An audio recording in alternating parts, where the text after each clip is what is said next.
Hello student, जय Shri Ram. Student, मैं निशु यादव स्वागत करती हूँ एक बार फिर से आप सभी का मेरे इस यूट्यूब चैनल पर जिसका नाम है बिलीव योरसेल्फ। बच्चों, ये वीडियो लेकर आई हूँ सभी स्टूडेंट्स के लिए जो भी मेरे कोर्सेज में हैं, एचपीएससी पीजीटी हो या एचपीएससी असिस्टेंट प्रोफेसर, उन सभी बच्चों के लिए। सबसे पहले तो कि बहुत क्यूरीज थी, कई बच्चों को बहुत ज्यादा कंफ्यूजन थी, जो भी नए बच्चे मुझसे जुड़ रहे हैं उन सभी बच्चों को कि जो डेली टास्क आप लोगों को दिया जाता है और जो टेस्ट सीरीज होती है वो कैसे और किस हिसाब से दी जाती है और आप लोगों को डेली रूटीन फॉलो करने के लिए क्या क्या चीजें ध्यान में रखनी है। देखो, कुछ इंपॉर्टेंट बातें करेंगे इस वीडियो के अंदर हम। ठीक है, आई होप ये वीडियो आप लोगों के लिए यूजफुल रहे और आप लोग अपनी जर्नी को और आसानी से कंप्लीट कर सके। देखो बेटा, जो भी बच्चे एचपीएससी पीजीटी और एचपीएससी असिस्टेंट प्रोफेसर के लिए प्रिपेयर कर रहे हैं अभी, ठीक है, उन सभी के लिए एज यू नो कि मेरा कोर्स अवेलेबल है। और जिन बच्चों के पास मेरा कोर्स है उनके लिए क्या चलाया गया है, डेली टास्क, जिसके अंदर मैं एक तुम्हें टास्क देती हूँ डेली सुबह, डेली इवनिंग में देती हूँ। एक्चुअली टास्क तो इवनिंग में डाल देती हूँ मैं, ठीक है, इवनिंग में ही डाल देती हूँ। और आप लोगों को जैसे टास्क दिया, आपको वो पूरे नेक्स्ट डे पूरे दिन पढ़ना होता है। नेक्स्ट डे का टास्क इवनिंग में, जैसे मैं आप लोगों को बताती भी हूँ, हमेशा बोलती भी हूँ कि अपना टास्क एक दिन पहले बनाकर चले। इसलिए मैं आप लोगों का डेली जो नेक्स्ट डे का टास्क है, जैसे आज है आप लोगों का 21 अगस्त, राइट, तो 21 अगस्त का टास्क मैंने 20 अगस्त को ही बता दिया आप लोगों को, इवनिंग के टाइम, सोते टाइम, राइट, 10 बजे के आसपास। तो आप लोगों को 21 को क्या करना है, आप लोगों को पहले से पता होगा। जो बच्चे अपना एग्जाम ओरिएंटेड तरीके से अपना रूटीन नहीं बना पाते या फॉलो नहीं कर पाते, उन बच्चों के लिए है। ये बच्चों की रिक्वेस्ट पर ही मैंने चीजें शुरू करी है। जो बच्चे शिद्दत से फॉलो करेंगे उनका डेफिनेटली आप लोगों का काफी बार, 2-3 बार रिवीजन करवा दूंगी मैं। बट आप लोगों की शर्त ये है कि आप लोगों को ईमानदारी से अपने पूरे टास्क को कंप्लीट करना है पूरे दिन में। ठीक है, क्या क्या चीज ध्यान रखोगे वो मैं बताऊंगी अभी आगे वीडियो में। देखो बेटा, तो मैंने दोनों का एचपीएससी पीजीटी और एचपीएससी असिस्टेंट प्रोफेसर के लिए चलाया हुआ है। एचपीएससी पीजीटी का सेम कोर्स है एनवीएस केवीएस और ईएमआरएस वालों के लिए। तो अगर कोई बच्चा एनवीएस केवीएस ईएमआरएस के लिए प्रिपेयर कर रहा है तो वो भी इस टास्क को फॉलो कर सकता है। ठीक है, और एस्टेट वाले बच्चे भी इस टास्क को फॉलो कर सकते हैं क्योंकि मोस्टली सिलेबस सेम है। ठीक है, ये वाला पीजीटी वाला बोल रही हूँ मैं, एपी वाला तो बिल्कुल डिफरेंट है। एपी वाला और नेट वाला सेम है, तो नेट वाला बच्चा इस टास्क को फॉलो कर सकता है। ठीक है, अब देखो बेटा, अब डेली टास्क तो हर कोई बच्चा फॉलो कर सकता है जो भी यूट्यूब पे भी है, लेकिन जो देखो टास्क आप लोगों को रूटीन में दिया जाता है, आप लोगों के यूट्यूब के कम्युनिटी उसमें यूट्यूब के कम्युनिटी, जो कम्युनिटी एक बॉक्स होता है कम्युनिटी के अंदर, वहां पे आप लोगों को टास्क दिया जाता है मेरे द्वारा। ठीक है, नेक्स्ट डे आप उस टास्क को, यानी आपको मैंने 20 को दिया, तो आज के दिन आपको क्या करना है, जो भी मैंने एपी का और असिस्टेंट प्रोफेसर, एपी का और पीजीटी का जो भी टास्क दिया हुआ है, आप लोगों को इसके अलावा इसी को ही आज का पूरा सिलेबस मानना है। इसके अलावा कुछ नहीं सोचना है कि मेरा तो ये छूटा हुआ है, मेरा तो वो छूटा हुआ है। पता है, हमारा मन और दिमाग बड़ा चालू होते हैं, बड़े ऐसे होते हैं कि ना जैसे ही हम कुछ पढ़ने बैठते हैं ना, वैसे ही हमारे मन के अंदर चीजें आती है, क्योंकि मन होता है विचलित। और वो क्या कहता है, अरे ये तो कुछ नहीं, इसके अलावा मेरा इतना सारा छूटा हुआ है। मतलब कि आपको एक जगह पढ़ने नहीं देगा कभी भी मन, आपके दिमाग में कुछ ना कुछ थॉट्स डालता रहेगा ताकि आप अपने कंफर्ट जोन से बाहर ही ना निकले।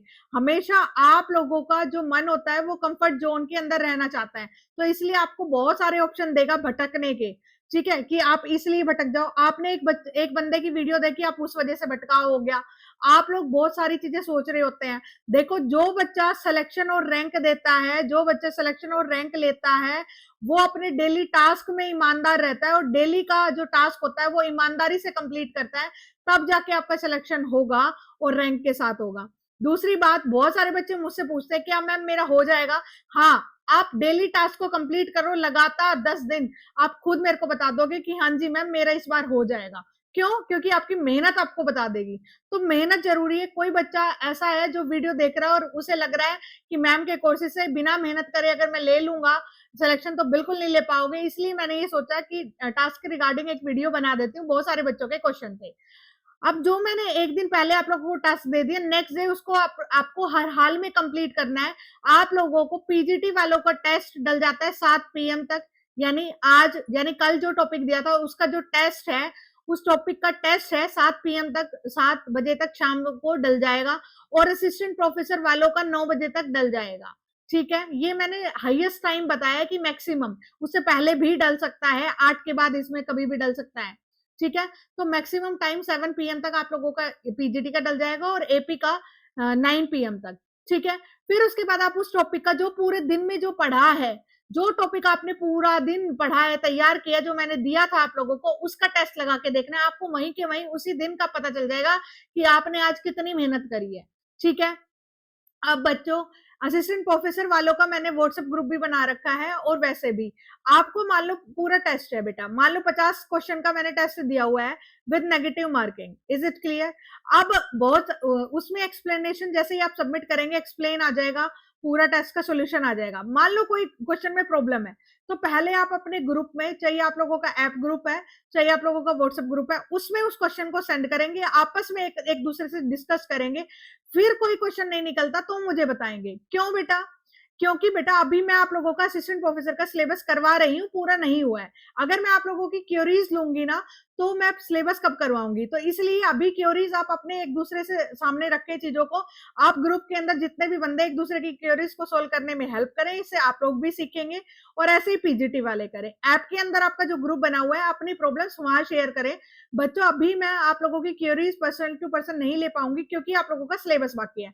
जैसे ही आप लोगों का सिलेबस होगा वैसे क्यूरीज मैं लेने लग जाऊंगी। ठीक है, अभी मैंने आप लोगों का टास्क इसलिए शुरू किया, डेली टास्क और टेस्ट सीरीज, ताकि आप लोग अच्छे से रिवाइज कर सके, और जो मैं आगे करा रही हूँ उसके साथ साथ अपना पीछे का रिवीजन कर सके, और डेली रूटीन में एमसीक्यू दे सके। देखो मैंने आप लोगों को बहुत बारी बताया, आज फिर से बता रही हूँ, आप लोग कंटेंट के लिए इधर से उधर नहीं घूमेंगे, आप लोग कंटेंट के लिए इधर से उधर नहीं घूमेंगे। एपी वालों के लिए, असिस्टेंट प्रोफेसर वालों के लिए ऑब्जेक्टिव पर्पज से मैंने पहले बता रखा है, आप लोगों को असिस्टेंट प्रोफेसर के लिए ऑब्जेक्टिव, सब्जेक्टिव प्लस इंटरव्यू, पूरा कोर्स आप लोगों का 5000 में अवेलेबल है, 7000 फीस है, 5000 में राइट नाउ अवेलेबल है। ऐसे ही पीजीटी का कोर्स है, ऑब्जेक्टिव, सब्जेक्टिव और इंटरव्यू। ठीक है, 7000 का कोर्स है, राइट नाउ 5000 में अवेलेबल है। ठीक है, अब ना एपी वालों के लिए ऑब्जेक्टिव पॉइंट ऑफ व्यू से, क्योंकि असिस्टेंट प्रोफेसर का सिलेबस इतना बड़ा है, बहुत ज्यादा बड़ा है, तो आप लोगों को ऑब्जेक्टिव पेपर जल्दी हो सकता है, इसलिए ऑब्जेक्टिव पॉइंट ऑफ व्यू से मैंने चार्ट फॉर्म में, समराइज फॉर्म में आप लोगों को नोट्स दे रही हूँ धीरे धीरे। ठीक है, 3 सब्जेक्ट आप लोगों की कंप्लीट है, जैसे कि इकोनॉमिक्स। ठीक है, इकोनॉमिक्स आप लोगों की कंप्लीट है, आप लोगों की बीएम कंप्लीट है, बिजनेस मैनेजमेंट कंप्लीट है, एफएम में बिजनेस फाइनेंस का एक पार्ट रहता है, वो मैं करवा दूंगी जल्द ही। ठीक है, इसके अलावा आप लोगों का एक आधा टॉपिक और कंप्लीट है, एग्जैक्टली मुझे अभी याद नहीं आ रहा, एक आधा टॉपिक और कंप्लीट है, जैसे कि आप लोगों की अभी जो मैं करवाऊंगी वो मार्केटिंग। ठीक है, मार्केटिंग करवा रही हूँ मैं अभी आप लोगों की। ठीक है, तो धीरे धीरे आप लोगों की चीजें सारी कंप्लीट करवा दी जाएंगी, और आप लोगों को अच्छे से पढ़ लेना है। ठीक है, साथ साथ पढ़ते, एक आप लोगों की अकाउंट्स एंड ऑडिटिंग कंप्लीट है, अकाउंट्स एंड ऑडिटिंग कंप्लीट है। ऑडिटिंग की मैंने वीडियो में बोला हुआ है कि बेटा उसके एमसीक्यू आप लोगों का खुद कर लेना है, वो तो अकाउंट्स और ऑडिटिंग भी कंप्लीट है। तो ये सारी चीजें कंप्लीट है, और जो बाकी बचे हुए हैं वो सारे जल्दी ही कंप्लीट हो जाएंगे आप लोगों के। और ऑब्जेक्टिव पॉइंट ऑफ व्यू से चार्ट और समराइज फॉर्म में नोट्स दिए गए हैं। बहुत सारे बच्चे बोलते हैं कि मैम अलग से नोट्स दे दीजिए, क्लासेस नहीं चाहिए अभी। बेटा मैं अलग से नोट्स प्रोवाइड नहीं करवाती हूँ, सॉरी फॉर दैट। और इसके अंदर आप लोगों का पूरे कोर्स के अंदर टॉपिक वाइज टेस्ट और एमसीक्यू दोनों इंक्लूड है, mock test, sorry topic wise test और मॉक टेस्ट दोनों इंक्लूड है। आप लोगों की जैसे ही टॉपिक वाइज रिवीजन खत्म होगा, वैसे ही एक बार दोबारा से टॉपिक वाइज रिवीजन करवाऊंगी, और उसके बाद मॉक टेस्ट आपको लगाने हैं जब आपकी पेपर की बिल्कुल नजदीक आ जाएंगे। ठीक है, अभी आप लोगों को मेरी कुछ चीजें ध्यान रखने हैं। अगर आप ऐसे स्टूडेंट हैं कि आपकी एग्जाम डेट आ चुकी है, जैसे पीजीटी का एग्जाम डेट आ चुकी है, पीजीटी वालों के लिए स्पेशली बोल रही हूँ, 13 अक्टूबर का आपका एग्जाम है, और आप अभी भी अपने प्लान को डेली चेंज कर रहे हैं, या किसी टीचर के वेट कर रहे हैं कि कैसे करें कैसे करें कैसे करें, ये तो ये आप लोगों का ये मतलब है, सीधा सीधा आप कंपटीशन से बाहर होने वाले हैं। रूटीन में अपने टास्क को कंप्लीट करना बहुत बहुत बहुत जरूरी है। बच्चा अपने टास्क को कंप्लीट करे शिद्दत से, कि ऐसे मान ले आज के टास्क को, डेली टास्क को ऐसे कंप्लीट करे कि आज मेरा यही सिलेबस है और इसमें आज के बाद मैं दोबारा नहीं पढ़ूंगा। इस टास्क को इतने अच्छे से कंप्लीट कर ले, पढ़ डाले उसके सारे कंटेंट को। बहुत, जैसे मैंने वीडियो बहुत कम डाल रखी है, बहुत ज्यादा वीडियोस में नहीं देने में विश्वास रखती हूँ, तो आप लोगों को जितना मैंने करवा रखा है वो प्लस में एनसीईआरटी को एक बारी गो थ्रू कर लेना उस चैप्टर को। मान लो मैंने आज दिया है, आज है आप लोगों का जो टॉपिक दिया हुआ है पीजीटी वालों का, इंटरनल ट्रेड। तो ठीक है, जो मैंने टॉपिक दिया हुआ है, तो इंटरनल ट्रेड को पहले जो मैंने वीडियो बनाई हुई है उसे गो थ्रू कर लो, फिर एनसीईआरटी में से सनसनी निगाह से आप लोग उसको देख लो।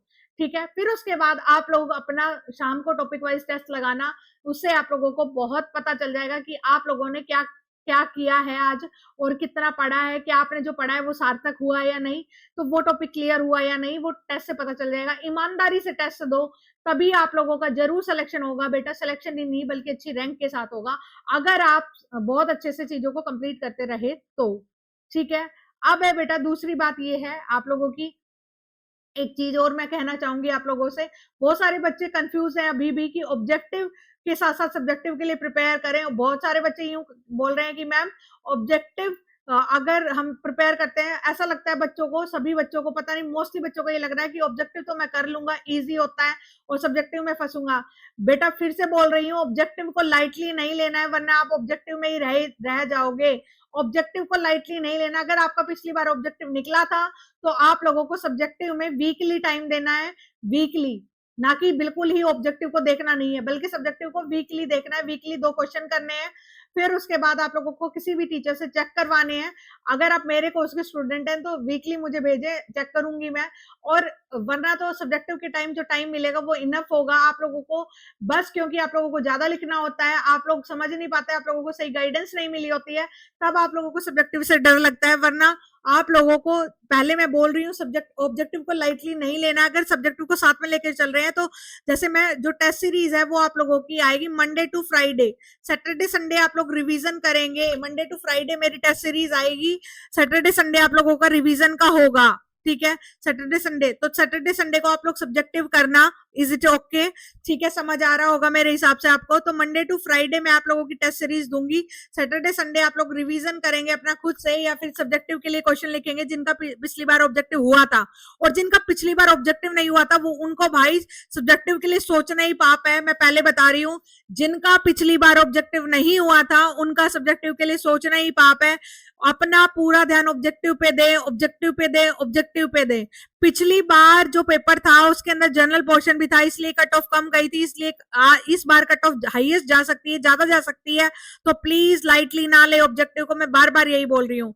और असिस्टेंट प्रोफेसर वाले कंटिन्यू पढ़ते रहे। आज से आप लोगों का डेली टास्क शुरू हो गया है और आज आप लोगों का जो टेस्ट है वो जल्दी टाइम पे डाल दिया जाएगा।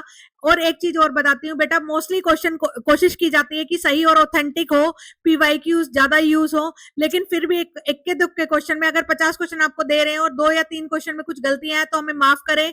कुछ ह्यूमन एरर भी होती है, टाइप जब हम लोग टाइप करते हैं, टाइप करवाते हैं तो भी चीजें गड़बड़ हो जाती है। तो 2-3 अगर क्वेश्चन गलत है आप लोगों के तो थोड़ा सा इग्नोर करें, थोड़ा तुम भी पेशेंस रखें और उस चीज को चेंज करने के लिए बोले। ठीक है, ऐसा ना सोचे, क्योंकि बेटा जो भी पेपर भी बनाते तो ह्यूमन एरर हो जाती है टाइपिंग के टाइम। ठीक है, उस चीज को ज्यादा दिल से ना लगाएं।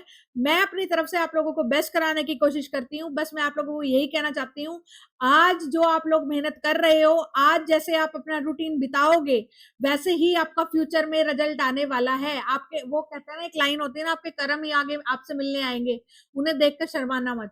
तो वही वाली बात है, अगर आज आपका टाइम सुबह फोन लेकर और शॉर्ट्स देखने में और दूसरों से अपना रूटीन बनवाने में और इन चीजों में वेस्ट कर रहे हो तो इन फ्यूचर आपका सिलेक्शन बिल्कुल नहीं होने वाला है। अगर आप अपना टाइम देके अपने पढ़ाई में लगा रहे हैं, कंटिन्यूअसली डेली टास्क को कंप्लीट कर रहे हैं और इवनिंग में टॉपिक के टेस्ट दे रहे हैं ईमानदारी से, और फिर उसको जो टॉपिक में जो क्वेश्चन गलत हुए हैं उनके एनालिसिस कर रहे हैं, तो आप लोगों का जरूर होगा और बिल्कुल सिलेक्शन नहीं बल्कि अच्छी रैंक के साथ होगा।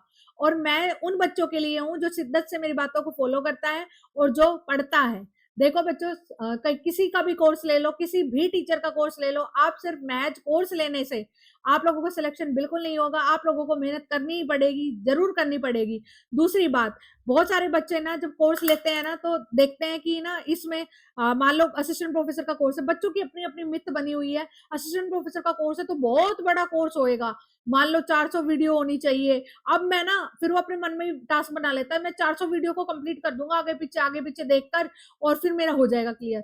चाहे उसको रिवीजन से कोई मतलब नहीं है, उसको बस वीडियो को कंप्लीट करने से मतलब है, चाहे कुछ भी हो, चाहे 2 पे करके 1.5 पे करके, बस वो अपनी मोटिवेशन के पीछे पड़ा हुआ है कि इन 400 को कंप्लीट करना है।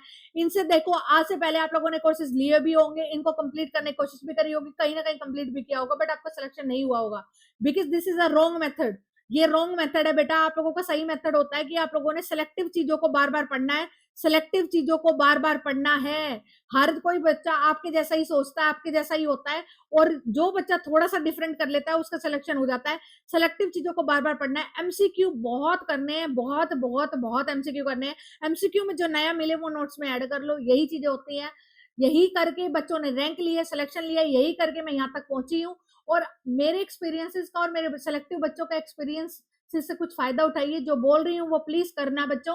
अगर आप विश्वास करके मेरे कोर्सेज में इनरोल कराया है तो चीजों को फॉलो करना, ठीक है। और जो भी नए व्यूअर्स मेरी इस वीडियो को देख रहे हैं तो मैं उनको बता दूं, एक बार ही अपने कोर्सेज के बारे में ऊपर थोड़ा सा मैंने बता दिया है कि पीजीटी और असिस्टेंट प्रोफेसर के रिलेटेड कोर्सेज चले हुए हैं, आप लोग ले सकते हैं। डेली रूटीन टास्क भी दिए जाते हैं, जैसे आप लोग अपना अच्छे से रिवीजन कर सके।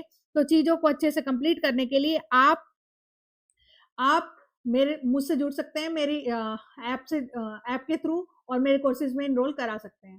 ठीक है स्टूडेंट, ये थी मेरी इंफॉर्मेटिव वीडियो। आई होप आप लोगों के लिए यूजफुल रही होगी। ठीक है स्टूडेंट, मैं मिलती हूँ आपसे किसी नई वीडियो में। तब तक के लिए पढ़ते रहिए, मुस्कुराते रहिए, पॉजिटिव रहिए, पॉजिटिविटी स्प्रेड करिए। यही मेरा आप लोगों से मैसेज है। ठीक है, मैं मिलती हूँ किसी नई वीडियो में। तब तक के लिए जय सिया राम।